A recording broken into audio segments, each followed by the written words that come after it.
د هیواد په ګرمسیره ولایتونو کې د پوهنتونونو په پیل کېدو سره محصلین خوښ دي او وایي هیله لري چې په ټول هیواد کې پوهنتونونه ژر تر ژره پیل شي. د لوړو زده کړو وزارت اعلان کړی چې په ګرمسیره ولایتونو کې به د 1400 هجري شمسي کال د دلوي میاشتې په 14 نیټه ټول دولتي پوهنتونونه پیل شي او دغه ورځ به په سرتسیره ولایتونو کې هم د 1400 هجري شمسي کال د هود د میاشتې په 9 نیټه پوهنتونونه د محصلینو پر مخ پرانیستل شي.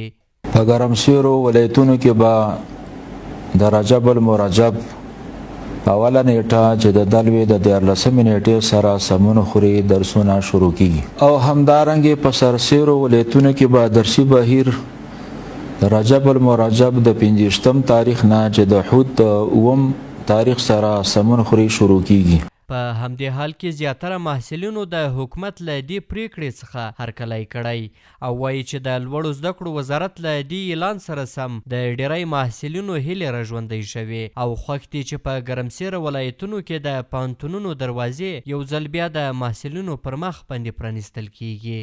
تیره ورځ چې دغه اعلان وشو د لوړ زده کړو وزیر لخوا چې مثلا پوهنتونونه به شروع کیږي، پخوا موږ یعنی اکثریت محصلین ناامیده وو چې زموږ سرنوشت به څنګه شي. دا ډیره ښه خبره ده او د اسلامي امارت څخه ډیره مننه.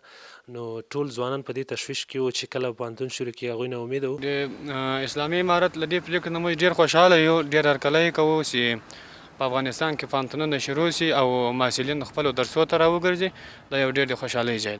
د دوی په خبره هیله لري چې د نوي کال په پیلېدو سره په ټول هیواد کې دولتي پوهنتونونه پیل او د محصلینو لپاره د زده کړو زمینه تر پخوا په ښه ډول سره برابره شي. دغه محصلین زیاتوي چې د هیواد له روانو حالاتو څخه د وتلو او آبادۍ یوازینۍ لار تعلیم ده او حکومت باید په دې برخه کې کوټلې ګامونه پورته کړي او د محصلینو ستونزو ته پر وخت رسیدګي وکړي. حکومت څخه زما غوښتنه دا ده، ماشاءالله دوی خو ډیر تغیرات په دې هیواد کې راوړي دي چې د هغو تغیرات څخه یو امنیت دی او امنیت یو ډیر ښه شی دی.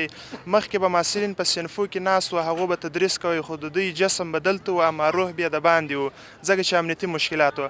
خو اوس امنیتي فضا ماشاءالله د الله پاک احسان دی، دا برابره سوې ده. نو زما د حکومت څخه دا هیله ده چې هغو ته نور هغه فزیکي امکانات چې دي هغه محصلینو ته او شاګردانو ته زده کوونکو ته آماده کړي. په هیواد کې تر سیاسي تحولاتو وروسته د ټولو دولتي پوهنتونونو دروازې د محصلینو پر مخ باندې وتړل شوې او اسلامي امارت یې لامل اقتصادي ستونزې یادې کړې وې، خو ډاډ یې ورکړی و چې ډیر ژر به ټول پوهنتونونه پیل شي او محصلینو ته به د پخوا په پرتله د زده کړو ښه زمینه برابره کړي.